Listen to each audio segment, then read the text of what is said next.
Obrigado. Satisfação, Nathan. Para mim, ficou muito claro. Cirúrgico, transparente. Eu estou satisfeito com o que eu vi e tenho certeza que depois eu vou fazer comentários sobre isso, mas agora eu vou dar uma oportunidade para a nossa irmã Sandra. Sandra, por favor, faça uma pergunta para o nosso querido Nathan. Fique à vontade. A palavra está franqueada para você. Obrigada. Dita assim, tenha coragem. Não desanime, não. Você não está só. Isso lhe causou algum trauma? Você traz isso, algum trauma disso que você falou? Bem, eu não sei se chegou o áudio direito para vocês aí, Barros. Para mim chegou bastante picotado. Chegou bem, se você puder reproduzir. Ela perguntou se, porventura, todo esse acontecimento e essa ruptura, esse divórcio de tantos anos, deixou alguma sequela traumática, algum problema do ponto de vista emocional ou psíquico. Você tem algum problema, você leva sobre si marcas no corpo ou na sua psique, alguma coisa nesse sentido? Traumas. Bom, tá. Eu ouvi algumas coisas que ela falou no início, embora saiu um pouco picotado, e ela, acho que, se não me engano, falou para que eu não desistisse. Exato. Que manifestando o seu apoio, ok? Isso. Coragem. Então eu queria, de antemão, lhe agradecer, Sandra, pelo apoio, e aproveitar aqui em público e agradecer também ao apoio das milhões de pessoas que têm manifestado esse apoio publicamente. E um detalhe que me deixa mais feliz ainda, é um apoio espontâneo. Por exemplo, o Barros é testemunha disso, de que quando ele me convidou, no primeiro contato que ele teve comigo, sem que eu o conhecesse, sequer eu não conhecia o canal dele, não conhecia, não costuma atender ninguém através de ligações do WhatsApp. Ele foi, se não me engano, a terceira ou quarta pessoa que eu atendi, e da primeira vez ele fez o convite, eu aceitei o convite, não fiz restrições de participação, só perguntei qual horário e como eu faço para participar. Mesmo sem ter antes participado de nenhum outro Hangout, esse é o primeiro que eu participo. Tá? Não perguntei quem estaria presente, se seria aberto, quais os tipos de perguntas, absolutamente nada. Isso significa espontaneidade, isso significa verdade, transparência. Tá? Então, esse apoio popular, essas manifestações de carinho, de solidariedade, no engajamento desta causa, isso para mim não tem preço. Inclusive, é o que tem me movido, porque assim, eu não tenho necessidade alguma pessoal de fazer o que eu estou fazendo. Nenhuma. Eu estava quieto no meu canto, a minha vida completamente já restaurada, estabilizada, completamente estabilizada, sem precisar, tá? Hoje, eu digo assim, de mais nada nem ninguém abaixo de Deus, porque quando eu precisei, eu não pude contar com ninguém, senão com a minha atual esposa. Então hoje eu agradeço a Deus e a ela. Então, se eu fosse uma pessoa egoísta, poderia dizer assim, não, eu não contei com ninguém. Então agora também, eu vou deixar cada um, quem quiser ser enganado seja, quem quiser passar pelo que eu passei, que passe, tá? Porque eu passei, ninguém me ajudou, então eu poderia pensar assim. Mas eu decidi fazer diferente, tá? Ou melhor, desculpa, não foi uma decisão minha, na verdade, eu senti que Deus queria que eu fizesse diferente. Ele me motivou a isso e eu comecei a fazer. E as pessoas, elas manifestam esse carinho que você está vendo, Barros, todos que estão assistindo. Eu queria agradecer de coração e dizer para vocês, o engajamento de vocês em cada comentário, em cada like, em cada compartilhamento de vídeos, nas suas redes sociais. Essa causa não é minha. Essa causa não é do Barros, não é de nenhum outro pastor ou bispo. Essa causa, ela é do reino de Deus, do Evangelho verdadeiro, da luz da verdade, que não tem placa, que não tem denominação, não tem instituição, tá? Que tem é a Igreja de Cristo, que somos cada um de nós, a palavra de Deus verdadeira. Então, eu quero agradecer de todo o coração, Sandra, muito, mas muito obrigado mesmo. Em relação aí à pergunta, procurar ser mais conciso também nas respostas. Fique à vontade. A questão de traumas. Natan, abra seu coração. Pronto. A questão de traumas. Bem, no início, sim. No início, sim. Primeiro, por causa do processo, como você usou um termo aí de separação, não, divórcio. Divórcio. Da instituição, que veio acompanhado do divórcio também do meu casamento. Que já era de 12 anos. Então, eu me lembro que no primeiro mês, até por exemplo, eu fui morar de favor na casa de uma irmã minha. E aí eu lembro que as roupas que eu tinha, por exemplo, toalhas de banho, eu acostumei, nos últimos 12 anos, tinha acostumado, a ver aquela toalha de banho associada à minha ex-companheira. Então aquilo, quando eu via, me lembrava, e o meu coração apertava.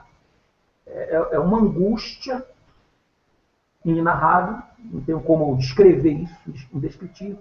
Então tudo isso me trazia uma tristeza, sabe? Então eu tinha isso. À noite, quando eu ia dormir, eu ficava com isso. Em relação à igreja, eu não tinha trauma da questão de estar saindo. Eu sentia alívio. Tá? Tanto é que quando eu saí, eu tinha um nó. Havia um nó aqui em mim. Eu ia um massagista para tentar desmanchar esse nó, que tinha uma dor que eu carregava comigo.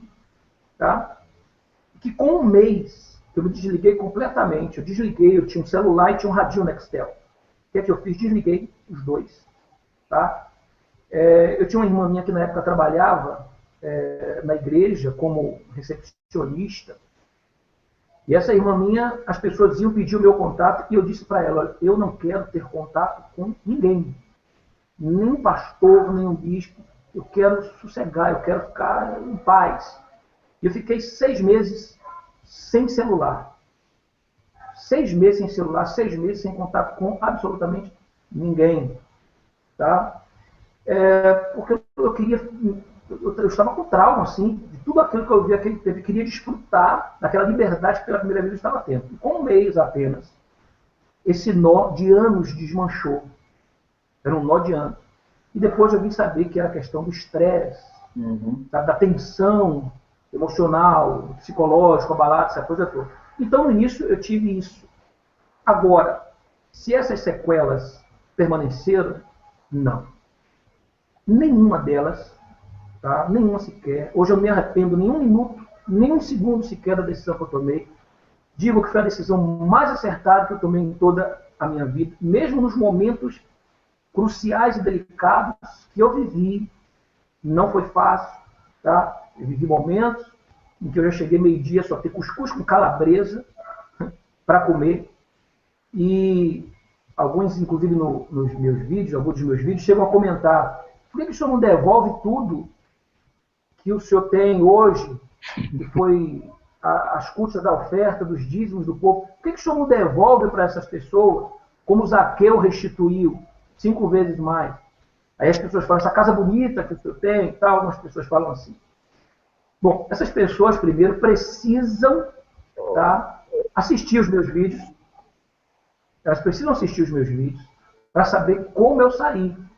Tá? Ou adquirir, desculpa aí uma propaganda, mas preciso falar, a minha autobiografia.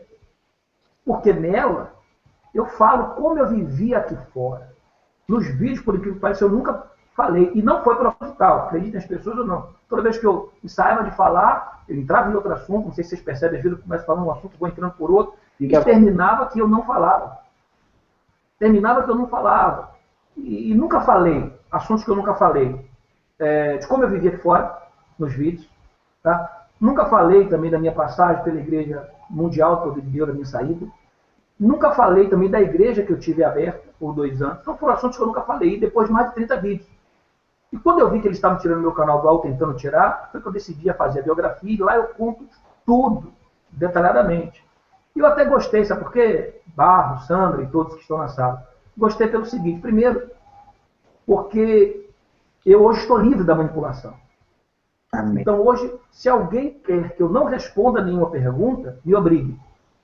Essa é a razão, inclusive, pela qual estou aqui no canal, espontaneamente, porque eu quero estar, porque não fui forçado a estar, porque me foi feito um convite, eu aceitei livremente. Mas assim, as pessoas dizem: por que você não fala sobre isso? Por que você não fala sobre aquilo? Por que você não faz isso? Porque hoje eu não sou manipulado mais por ninguém.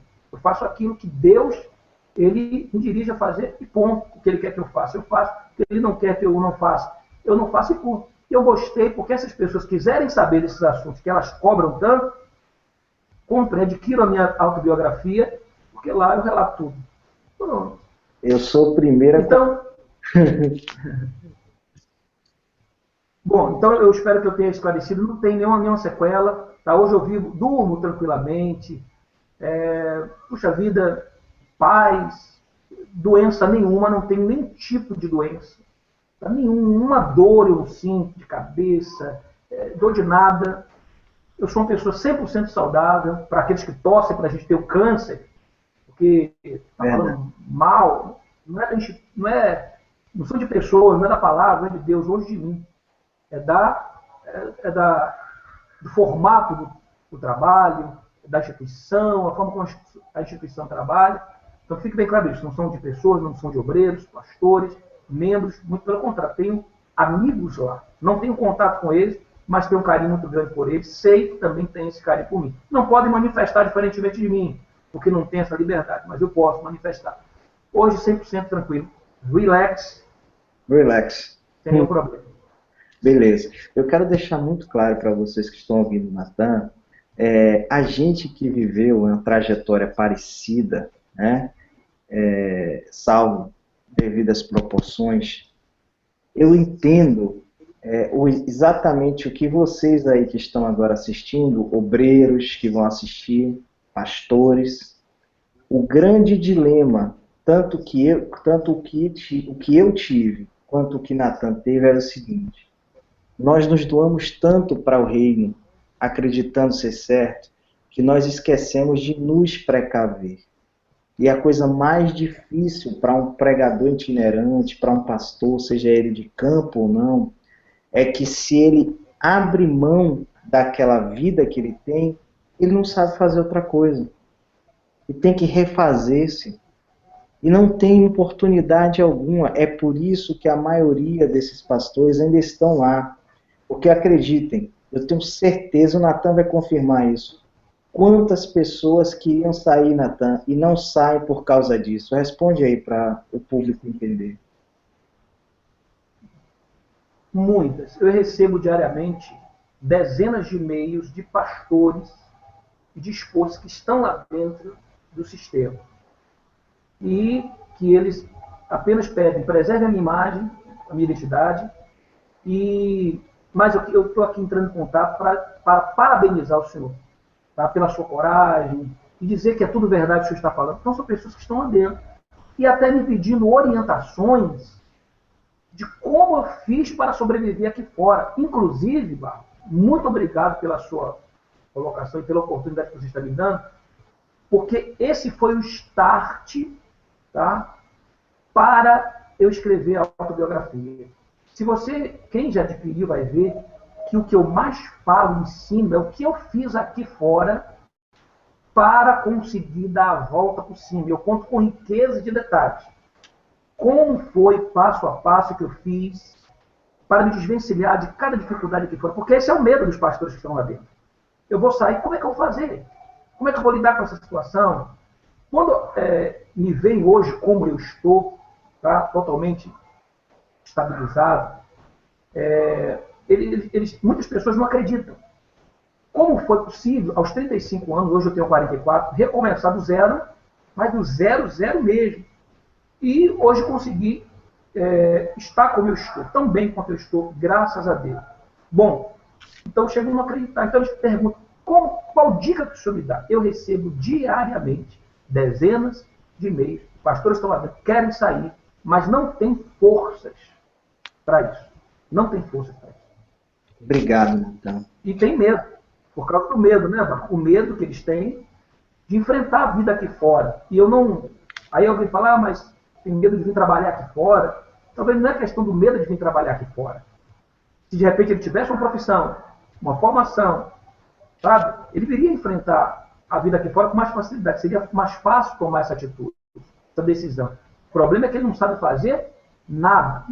Mas nada é nada mesmo. Aí fica mais difícil. Muito mais complicado. Natan, essa explicação que você está dando vai encorajar tantas pessoas a tomar a mesma atitude que você, porque da mesma maneira que você saiu, eu também saí. E eu paguei um preço muito alto. Apesar de ter ajuda da minha família, eu paguei um preço parecidíssimo com o seu. Um dia eu ainda vou contar esse testemunho. Mas eu sei exatamente, com riquezas de detalhe, o que você passou e o que você sentiu.